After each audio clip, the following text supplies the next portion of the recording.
Is the tape rolling?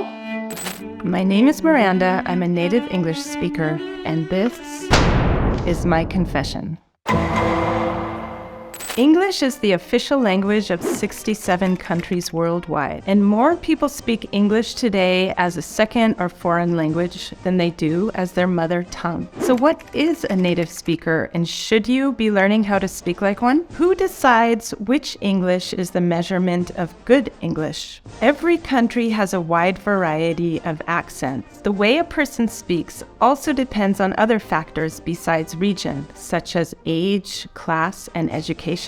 It is also important to keep in mind that we alter our speech depending on who we are speaking to and which situation we're in. We don't speak to our grandparents with the same language we use speaking to our friends, and our speech tends to be more formal in a work environment or in a job interview than it does when we're speaking to someone on the street. An important part of learning a language is knowing what language to use in different situations. Sure, there are more than valid reasons why a person would like to learn the language of a specific region or a specific accent. If you live somewhere where you want to fit in and English is not your first language, then it's a good idea to learn how the local people speak. Some English learners have an affinity for a particular accent, and that motivates them to learn the language.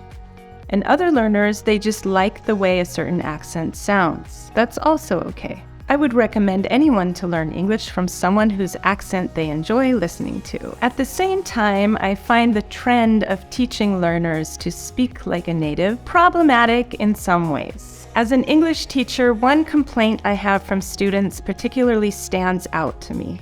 I feel confident speaking English until I have to speak to a native speaker.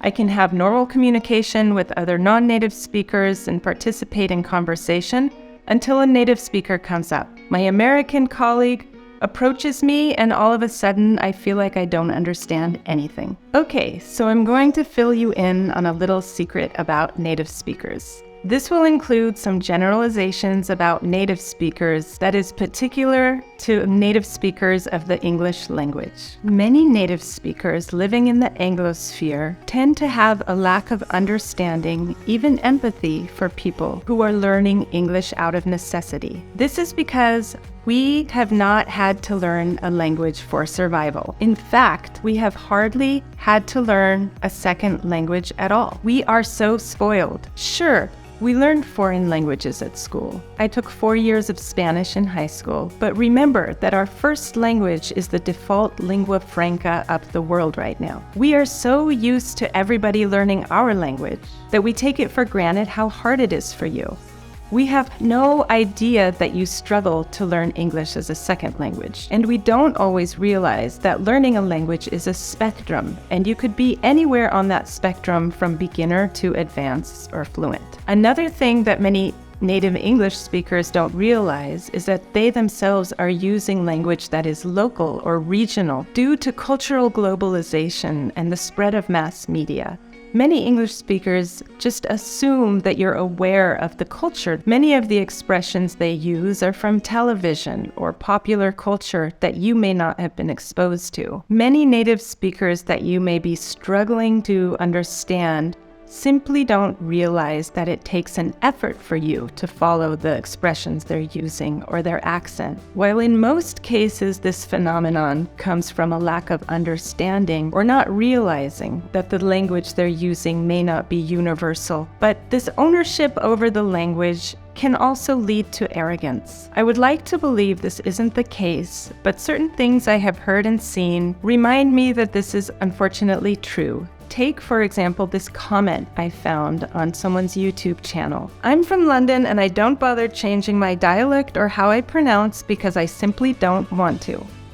I understand people don't understand me and I get this puzzled look, but that's not my problem. Native speakerism is the belief that native speakers of a language are inherently superior to other speakers and that their way of speaking is the correct way. While it is not uncommon for learners to wish to learn the language from native speakers, I don't believe we should just blindly assume that native speakers have the one and only correct way to speak. A non-native speaker can have a very high command of English while a native speaker can also exhibit very sloppy pronunciation and even bad grammar. I'm not proposing that native speakers should adjust their language to fully cater to non-native speakers. No, not at all. In doing so, we would lose a lot of our culture. This would include our personality and our humor. However, we can gain by raising an awareness of our language. Communication is not just about speaking, it's also about listening.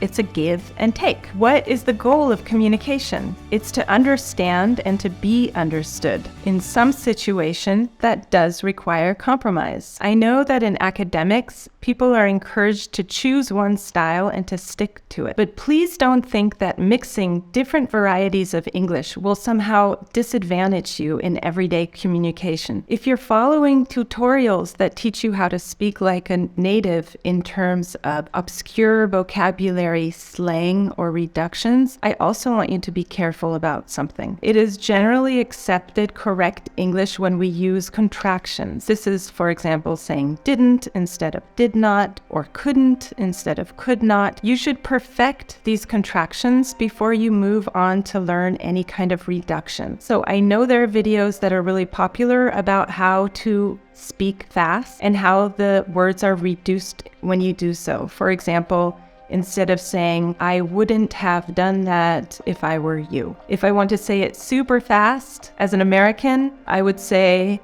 I wouldn't have done that if I were you. I wouldn't have done. This is a reduction, only spoken. You will hear it. It'll help you if you are listening to native speakers. It might help you learning this for understanding. But the thing about reductions is you shouldn't push it. When you become more fluent, this happens naturally. Your time is better spent focusing on correct grammar and correct contractions. And once you have those down, once you have a good set of vocabulary, then you could go on to learning different phrases, maybe some regional phrases if it interests you. As an English speaker, whether you're a native speaker or non-native speaker, you are constantly learning new English terms. The language is changing rapidly. Let me just give you one example from my work. When I saw this sentence in an email, I was sure that it was incorrect. I will revert to you as soon as possible. I was sure this was a mistake because in American English, I think also in British English, we don't use the word revert to mean reply or respond to someone. So after I saw it 2-3 times, I decided to look it up. And according to the Cambridge Dictionary, this word in fact does mean to reply in Indian English. India has English as an official language. They have their own national dictionary, and therefore this word is indeed correct. So these changes happen constantly. Words cross borders more easily than people do. And that's the beauty of the language. We can't stop this wave of change happening to the language. We have to accept it, and we should. I'm telling you this to point out that learning English is a constantly changing process, and it's impossible to expose yourself to just one type of English. Remember that speakers of every language have different accents and use language differently in different situations. This makes it extremely difficult for non-native speakers to understand native speakers when their expressions come from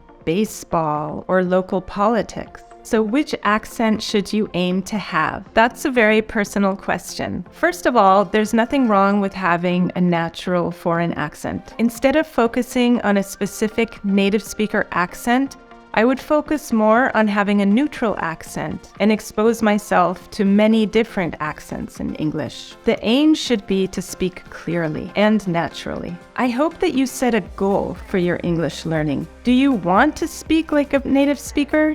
Do you need English for the job? Do you need it to socialize? But I think it would be really good to write it down and make a plan, because if you just randomly watch videos here and there, it's not going to bring you further. It's best to be intentional about what you want and how you're going to get there. For example, if you decide you need English for work, that's the most important aspect of your life where you need to speak English clearly, then you could go about focusing on teachers who speak business English, books that are about business English. Narrow it down to the domains, to the areas of life where that vocabulary exists for you. Everything else is just clutter right now. You can focus on one area, build your vocabulary, and then once you've mastered that, you can spread out into different types of vocabulary. According to UNESCO, over 200 languages have become extinct and replaced by Western ones, including English. We would be naive to think that this process has been a peaceful one. Linguistic imperialism and language policy have been used as a strategy to divide people and to dominate indigenous populations. And this has benefited the powerful. Historically, there were over 500 indigenous languages in North America, and today we can find just a handful of indigenous terms adopted into American English. These include mostly place names like Massachusetts, Iowa, Manhattan, Connecticut, and Malibu. You can also see some nouns, especially in animal names like husky, skunk, raccoon, and moose. And then, of course, a handful of nouns that English speakers didn't have before conquering the Americas, such as tomahawk, canoe, kayak, teepee, wigwam, toboggan, and igloo, to name a few. In taking away a person's language, we take away their culture.